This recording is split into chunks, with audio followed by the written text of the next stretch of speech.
이스라엘에서는 초막절이 시작되었습니다.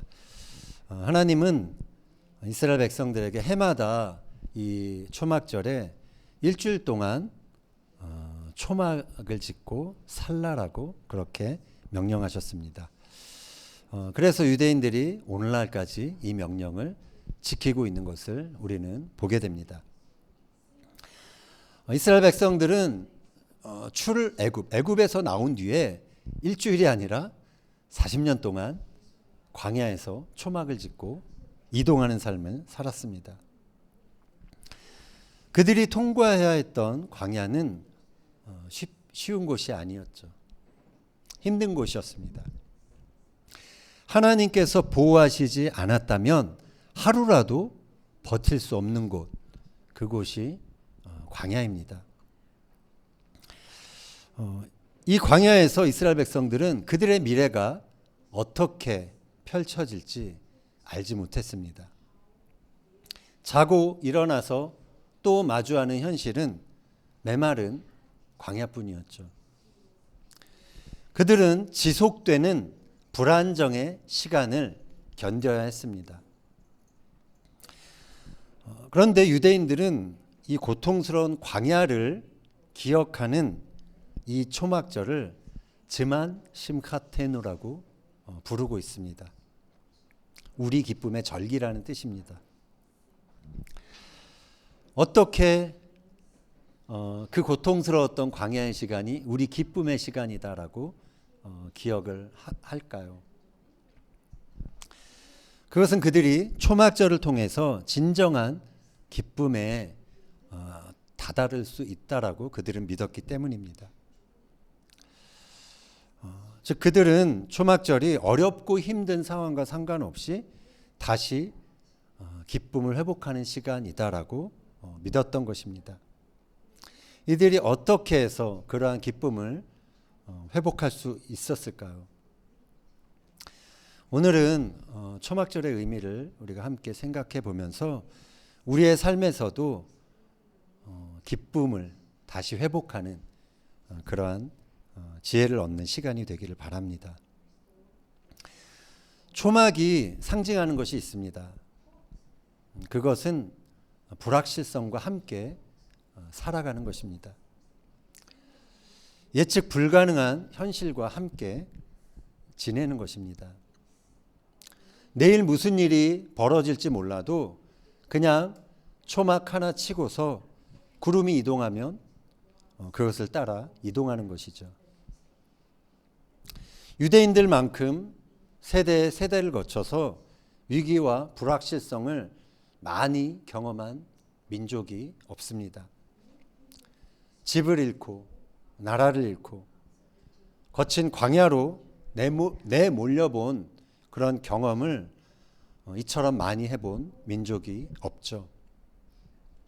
성전은 파괴되었고 파괴된 성전은 곧바로 다시 세울 수가 없었습니다.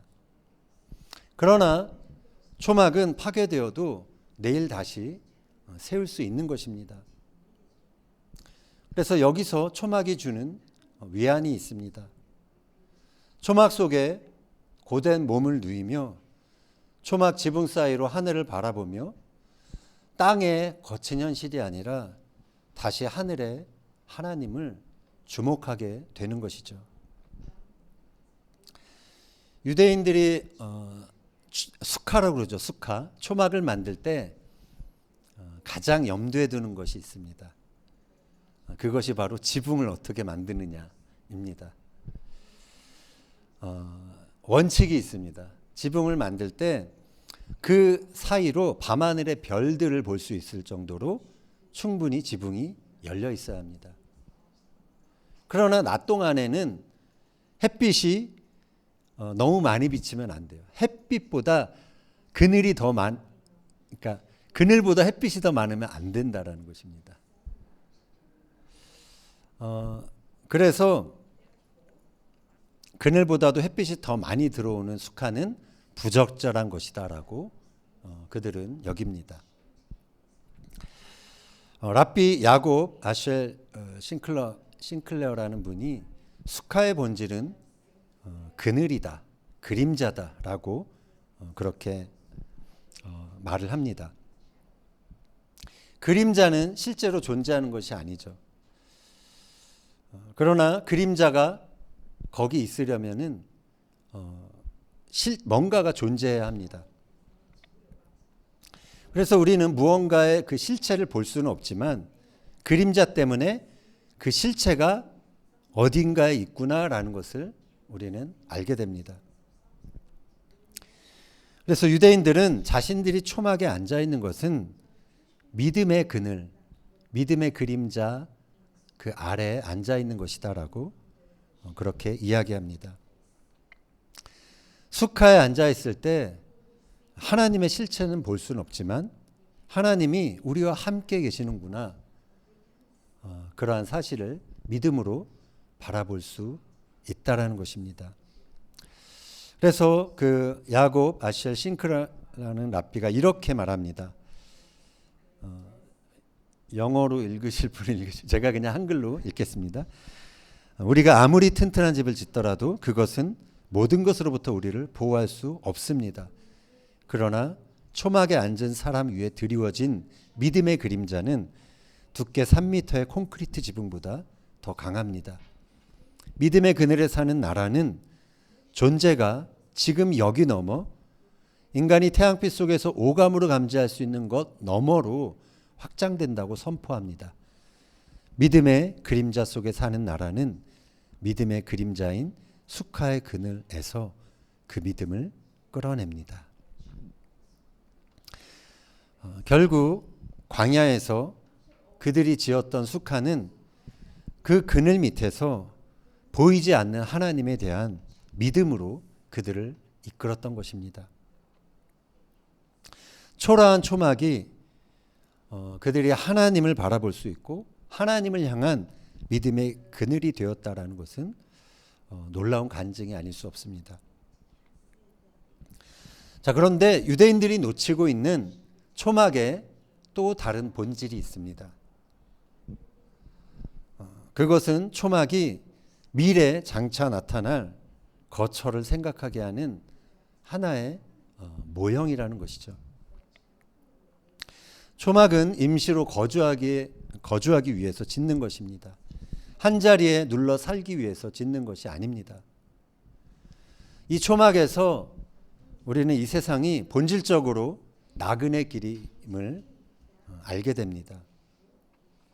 그저 잠시 텐트 치고 거처를 잠시 갔다가 살게 되는 곳이라는 것을 알게 되는 것이죠.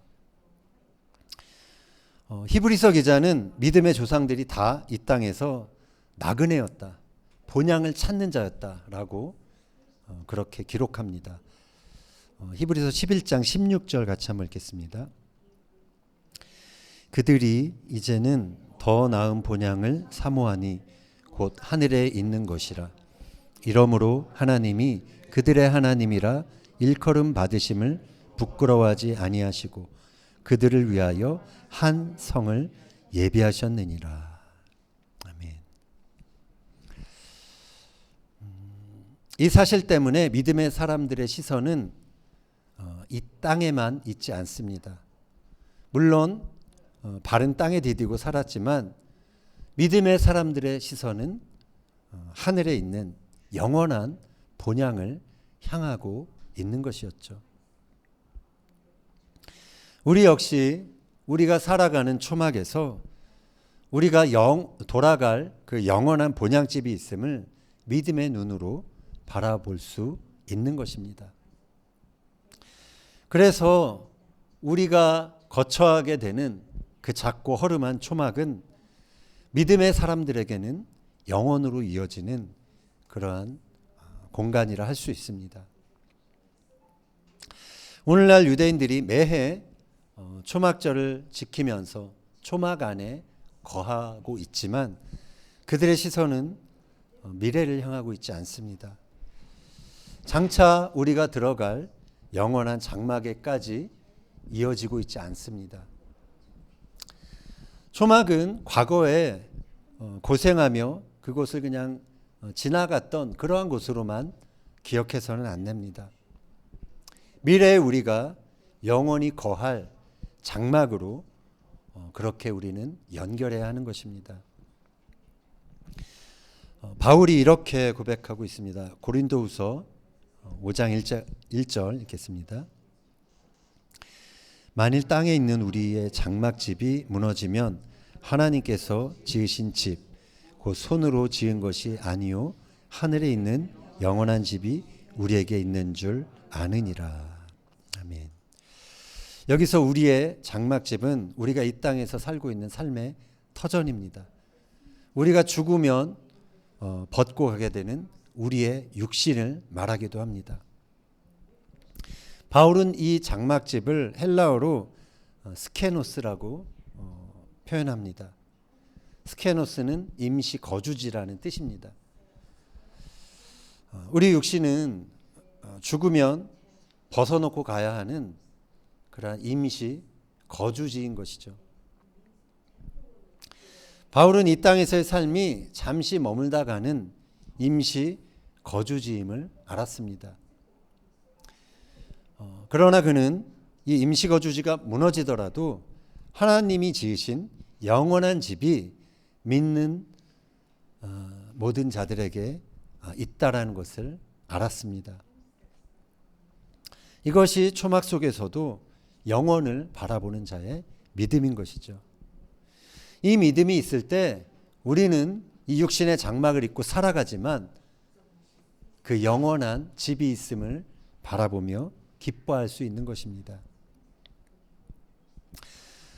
사도 요한은 장차 믿는 자에게 펼쳐질 장막에 대해서 이렇게 말하고 있습니다. 요한계시록 21장 3절 4절 읽겠습니다. 내가 들으니 보좌에서 큰 음성이 나서 이르되 보라 하나님의 장막이 사람들과 함께 있음에 하나님이 그들과 함께 계시리니 그들은 하나님의 백성이 되고 하나님은 친히 그들과 함께 계셔서 모든 눈물을 그 눈에서 닦아주시니 다시는 사망이 없고 애통하는 것이나 곡하는 것이 아픈 것이 다시 있지 아니하리니 처음 것들이 다 지나갔음이러라. 아멘.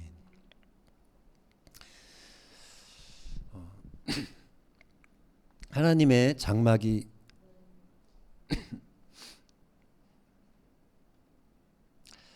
하나님의 장막이 펼쳐질 때 이제 우리 인생의 광야는 영원히 끝이 나게 됩니다. 그 끝이 바로 천국의 시작이 되는 것입니다. 그러나 우리가 영원한 천국을 바라볼 때 착각해서는 안 되는 것이 있습니다. 영원을 바라보며 살아가는 것이 결코 지금 현재의 삶을 무시하거나 회피하는 것이 되어서는 안 된다는 것입니다. 영원은 현재를 포함하고 있는 것입니다. 중요한 것은 영원의 관점에서 나의 현재를 바라보며 살아야 한다는 것입니다. 영원의 관점에서 현재를 바라봐야 우리는 현재 지금의 상황 때문에 흔들리지 않게 됩니다. 지금 내가 당하고 있는 환난이나 어려움 때문에 하늘의 기쁨을 빼앗기지 않게 되는 것입니다. 오히려 영원한 삶을 준비하기 위해 오늘 우리에게 주어진 그 하루하루 그 오늘이라는 현재에 최선을 다하며 살아갈 수 있게 되는 것입니다. 그래서 믿음은 현재의 확실성에 기초하는 것이 아닙니다. 믿음은 불확실성과 함께 살아가는 것을 결심하는 것이고 그래서 믿음은 용기 있는 행위가 되는 것입니다. 믿음은 불안정과 위기 한가운데서도 기뻐할 수 있는 능력입니다. 상황과 환경은 여전히 불확실하지만 하나님께서 나의 아버지가 되셔서 나의 모든 인생의 여정을 인도하고 계신다. 그 사실 하나만으로도 우리는 기뻐할 수 있는 것입니다. 초막 하나만 있어도 하나님 한 분을 따라가는 삶에 우리의 기쁨이 있는 것입니다. 그것이 초막절이 우리에게 주고 있는 교훈인 것입니다. 유대인들은 초막에 살아보면서 우리 조상들도 이 초막에서 40년을 무사히 지냈었다라는 것을 기억하는 것이죠. 그래서 나도 이 하나님의 보호하심으로 나의 상황이 어떠하든지 버틸 수 있겠구나, 지나갈 수 있겠구나, 그렇게 생각할 수 있게 되는 것이죠. 이처럼 초막은 불안과 불확실성에서 오는 두려움을 오히려 길들이고 잠재우게 되는 그러한 장소이자 그러한 시간이 되는 것입니다. 우리 인생에도 언제 광야가 펼쳐질지 모른다는 그러한 두려움이 있습니다. 코로나가 팬데믹이 될 것이라고 여기 있는 우리 중에 아무도 예상하거나 상상했던 사람이 없었을 것입니다. 불안은 예고 없이 우리의 삶에 찾아옵니다. 나의 건강이 내일 어떻게 될지 모르는 것입니다.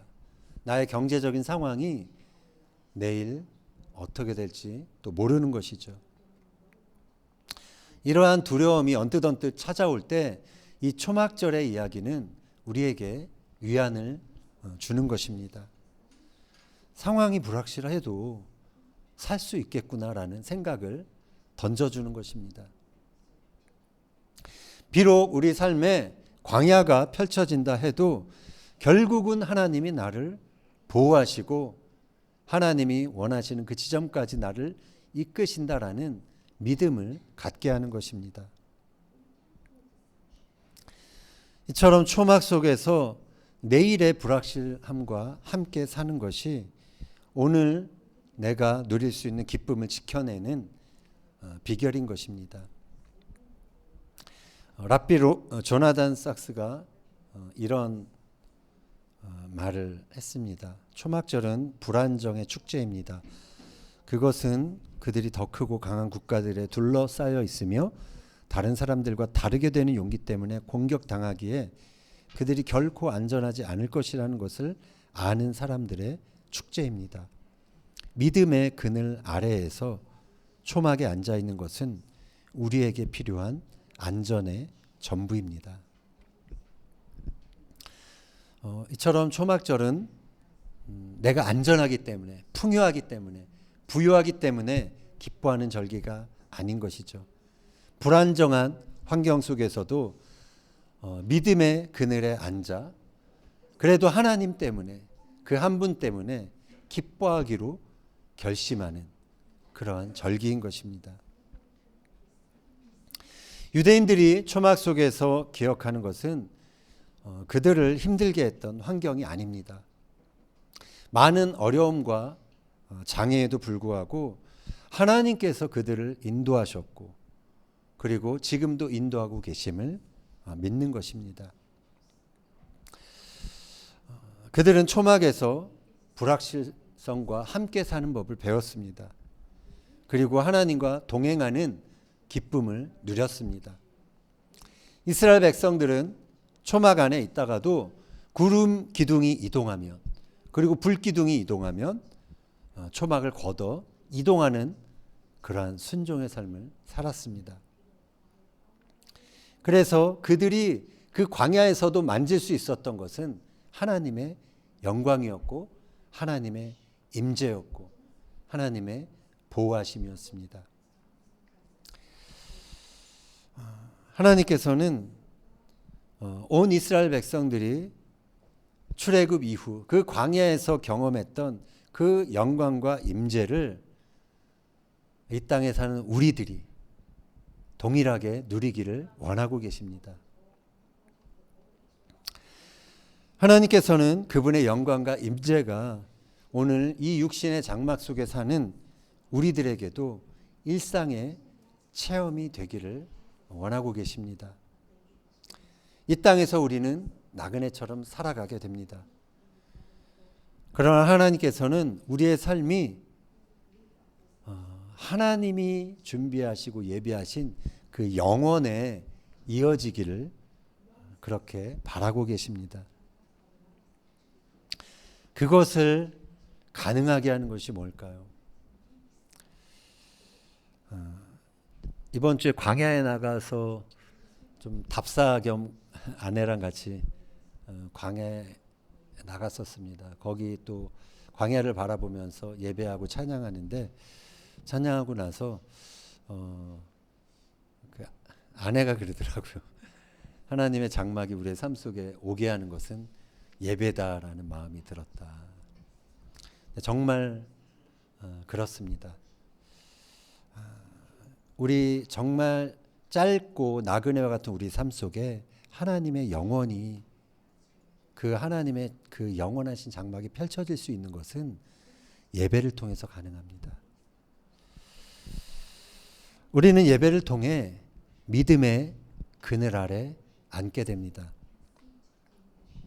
예배는 광야와 같은 우리의 현실 속에 하나님의 임재와 영광을 끌어오는 그러한 유일한 수단입니다.